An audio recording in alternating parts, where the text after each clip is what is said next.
Hi అండి. Welcome back to my channel stay with Bindu. ఈరోజు మీకోసం డ్రై ఫ్రాన్స్తో కర్రీ ఎలా ప్రిపేర్ చేయాలో తెలుసుకుందామండి. దానికోసం నేను ఒక 100 గ్రామ్స్ దాకా డ్రై ఫ్రాన్స్ అనేది తీసుకున్నాను. ఎండి రొయ్యలు. ఇది ఎండి రొయ్యలు పొట్టు అంటారు. మీకు బయట మార్కెట్లోని ఏమైనా డ్రై ఫిష్ మార్కెట్లో కానీ దొరుకుతుందండి.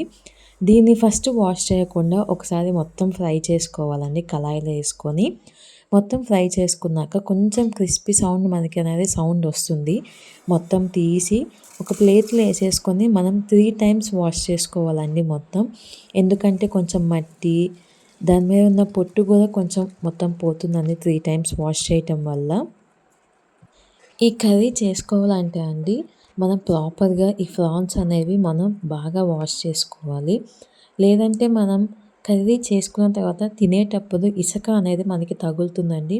సో మనకి తిన్న సాటిస్ఫాక్షన్ రాదు, చేసుకున్న సాటిస్ఫాక్షన్ రాదు. సో దీనికోసం నేను తీసుకున్న ఇంగ్రీడియంట్స్ అండి, నేను ముందుగానే ఆనియన్, మిర్చి 2 చాప్ చేసి పెట్టుకున్నాను. టొమాటో ఒక 4 గ్రేవీ. నేను ఇక్కడ వెల్లుల్లిపాయ ఒక మొత్తం తీసుకున్నానండి పెద్దది. మీరు దాని ప్లేస్లో అల్లం వెల్లుల్లి పేస్ట్ అనేది తీసుకోవచ్చు.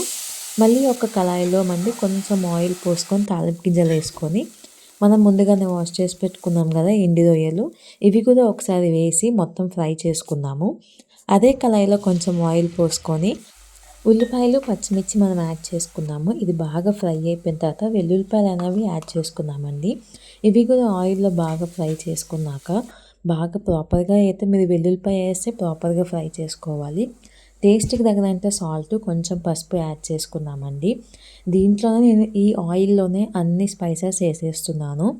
ధనియాల పొడి కొంచెం, గరం మసాలా కొంచెం, కారం కొంచెం ఎక్కువ వేసుకోండి ఎందుకంటే నాన్ వెజ్ కాబట్టి.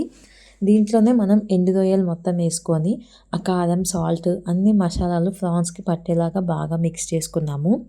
ఇవి ఒక 5 to 10 మినిట్స్ హై ఫ్లేమ్లో పెట్టి మిక్స్ చేస్తూ ఉండండి.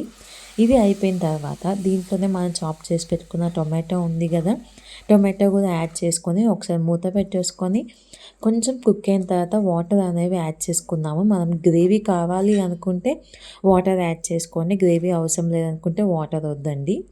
చాలా సింపుల్గా మనకి 15 to 20 మినిట్స్లో ఈ డ్రై ఫ్రాన్స్ కర్రీ అనేది ప్రిపేర్ అయిపోతుంది. కొత్తిమీరతో గార్నిష్ చేసేసుకొని మనం వేడి వేడి అన్నంలో కానీ, చపాతీలో కానీ, పరాటాలో కానీ తింటే చాలా టేస్టీగా ఉంటుంది. మీరు కూడా ఒకసారి మీ ఇంట్లో ఈ ఫుడ్ అనేది ట్రై చేయండి. మీకు కనుక ఈ వీడియో నచ్చినట్లయితే లైక్ చేయండి, షేర్ చేయండి, సబ్స్క్రైబ్ చేసుకోండి. Thanks for watching.